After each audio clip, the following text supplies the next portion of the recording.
Welcome to this introduction to the Interagency Standing Committee Policy on Protection in Humanitarian Action, which is commonly referred to as the IASC Protection Policy.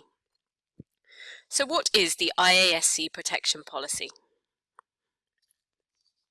The policy outlines the overarching framework for how humanitarian actors can fulfill their responsibility to place protection at the centre of all aspects of humanitarian action, spelling out core principles, approaches, roles and responsibilities within and beyond the humanitarian system.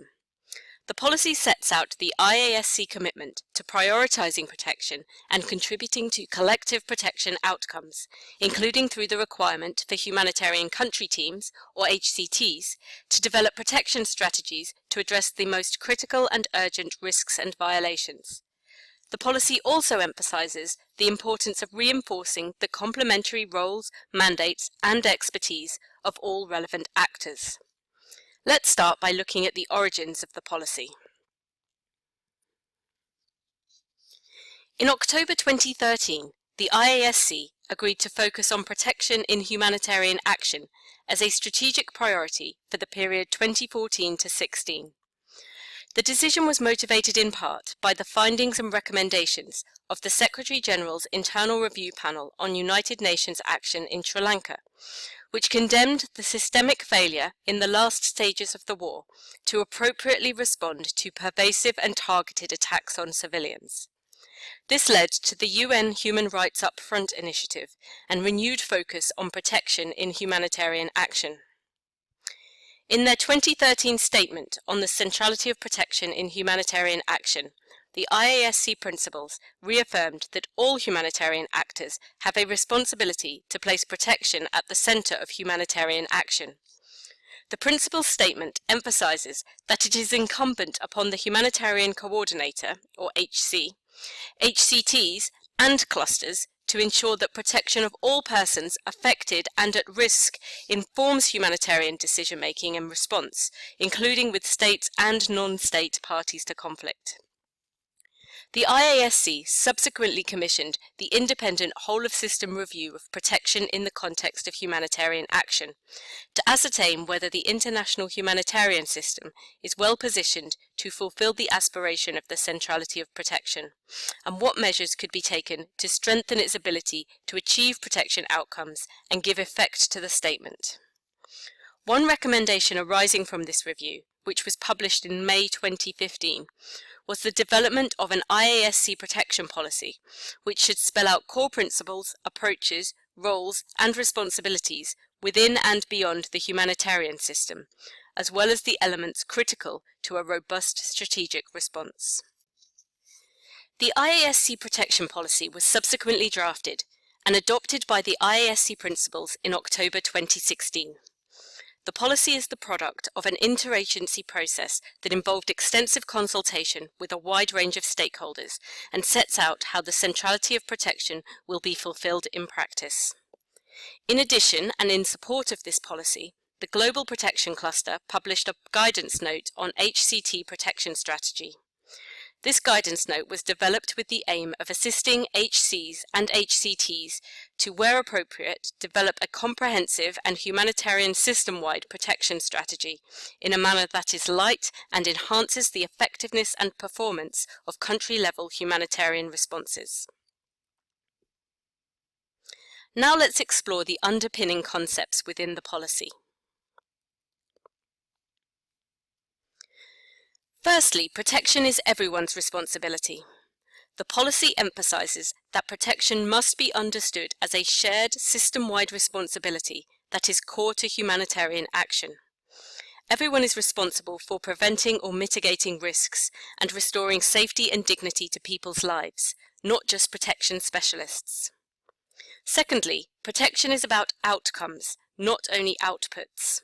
Humanitarian actors must respond to the priorities of affected people by designing and implementing activities that address their concerns. This means identifying and reducing risks by changing the behaviour, attitudes, policies, knowledge or practices of relevant stakeholders. Thirdly, vulnerable groups must be identified and responses designed based on analysis and not be predetermined. In-depth and integrated analysis needs to take into account the specific vulnerabilities that underlie the risks faced by all affected people, thereby avoiding an exclusive focus on predefined categories of people. This analysis must also provide the evidence base for programming, advocacy, and dialogue for the purpose of influencing and changing behaviours and policies in support of a more favourable protection environment. Fourthly, there should be a whole-of-system approach to addressing severe and widespread protection risks. The policy highlights the necessary elements for a robust, strategic, and multidisciplinary response, with protection outcomes at its core. Responsibilities of specific actors are also defined, including the lead roles of the HC and HCT in addressing serious protection risks. Finally, protection outcomes can only be achieved by mobilizing multidisciplinary stakeholders, including non-humanitarian actors. Responsibility for achieving protection outcomes is not restricted to the protection sector and should be integrated into other programming. So what does the policy actually say? The policy comprises 4 main sections and 5 annexes. Section 1. Background and purpose of the policy. This introductory section sets out the general context for the policy and highlights efforts to complement existing policies and initiatives in support of protection outcomes. Section 2. Defining the centrality of protection in humanitarian action. This section begins by providing the IASC definition of protection as all activities aimed at obtaining full respect for the rights of the individual in accordance with the letter and spirit of the relevant bodies of law. The section goes on to clarify that for humanitarian response to be outcome-oriented, it must understand and seek to prevent, mitigate, or end actual and potential risks and violations producing the harm that affected people experience during a conflict or disaster. This requires continuous analysis of the risks, that is, the threats and the vulnerabilities and capacities of affected people vis-à-vis identified threats, as well as the commitment and capacities of duty bearers to address risk factors. It also requires identification of measures that reduce risks, avoid exacerbating risk, stop and prevent violations, avoid reinforcing existing patterns of violence, abuse, coercion, and deprivation to restore safety and dignity to people's lives. Analysis should also provide the evidence base for programming, advocacy, and dialogue for the purpose of influencing and changing behaviours and policies in support of a more favourable protection environment. Section 3. Responsibility for the centrality of protection. This section emphasises that all humanitarian actors, irrespective of their sector-specific expertise, can contribute to protection of affected people in 4 key areas. Firstly, by addressing protection issues that intersect with formal mandates and sector-specific responsibilities. Secondly, by engaging collectively to achieve meaningful protection outcomes.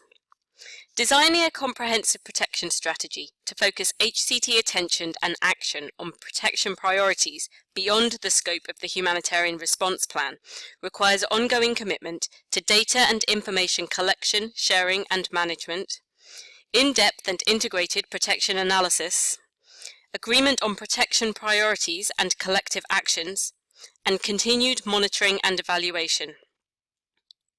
A third area relates to mobilizing other actors to contribute to collective protection outcomes, which may require contributions from non-humanitarian actors, while respecting humanitarian principles and the need for complementarity.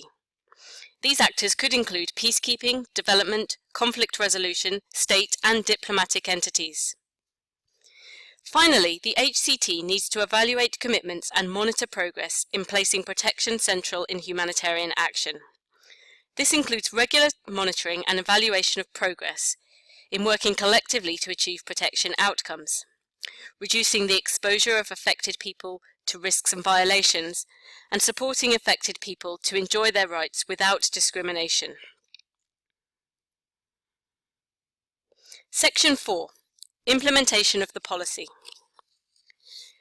This final section stresses that all levels of leadership must hold themselves and their staff accountable for the effective and consistent implementation of the policy, and sets out key commitments to advancing protection as an outcome. For example, by ensuring that HCs and HCTs report on and are supporting in making progress towards protection outcomes, including with the technical capacity and resources required. Efforts of affected people to rebuild their resilience and their own protection are supported, including through a meaningful and consistent engagement with humanitarian actors and involvement in decision-making. The policy also includes 5 annexes, providing reference material and additional sources of guidance. Annex 1 on the normative framework provides an overview of the following. Annex 2 outlines roles and responsibilities for the centrality of protection at both country and global level. Annex 3 highlights sources of guidance on information management, and Annex 4 outlines a framework for categorizing protection activities. Finally, Annex 5 includes links to a range of additional reference documents and standards. Having examined the content of the policy, let's now consider how it is being implemented in practice. Section 3 sets out the importance of engaging collectively to achieve meaningful protection outcomes, highlighting a number of key areas for action. So what might this look like when implemented in practice by humanitarians? Firstly, efforts to collect and share relevant data are defined with a clear purpose in mind. The collection and sharing of data is also conducted in a manner that is timely enough to support rapid and potentially life-saving interventions, adheres to data protection standards, and protects the individuals and groups providing the information from harm. Secondly, in-depth and integrated protection analysis is conducted on a continuous basis and includes a breakdown of risk factors, such as the most severe and prevalent threats people are experiencing, who is responsible for those threats, as well as the reasons and motivations for mistreatment of people, who is specifically vulnerable vis-à-vis specific threats and why, and the relevant capacities in relation to those specific threats. Wherever possible, information collection and protection analysis are collective and collaborative, and affected people are involved in the analysis of their threat environment. Thirdly, there is agreement on protection priorities and collective actions. The HCT has a clear sense of its role relating to protection and has an HCT protection strategy in place. Protection programming is geared towards addressing the most severe and prevalent threats, with specific results or outcomes identified in terms of comprehensively reduced risk. Furthermore, programs and strategies incorporate a diverse range of efforts working towards a certain outcome. This could include community organizing, dialogue with relevant actors to change policy or behavior, or directing resources and assistance in a way that reduces specific vulnerabilities and enhances capacities relative to certain threats. Fourthly, a range of humanitarian and non-humanitarian stakeholders have been mobilized in pursuit of protection outcomes based on a detailed understanding of the capacities and comparative advantage of different actors, including local and national NGOs and affected people.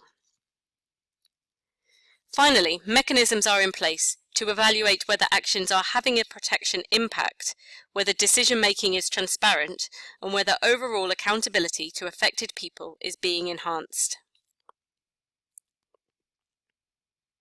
So what is your experience of the IASC Protection Policy? Do you have examples of where it is being implemented in practice? Or do you have ideas regarding steps that could be taken in your own area of work to support implementation? You can download the IASC Protection Policy in English, French and Arabic from the website of the Interagency Standing Committee. You can download guidance on the HCT protection strategies from the Global Protection Cluster website. And for more information on the key elements necessary to achieving protection outcomes, see the Results-Based Protection Programme website. Interaction is providing support and guidance to NGOs regarding their role in implementation of the policy. Please do get in touch if you'd like to know more.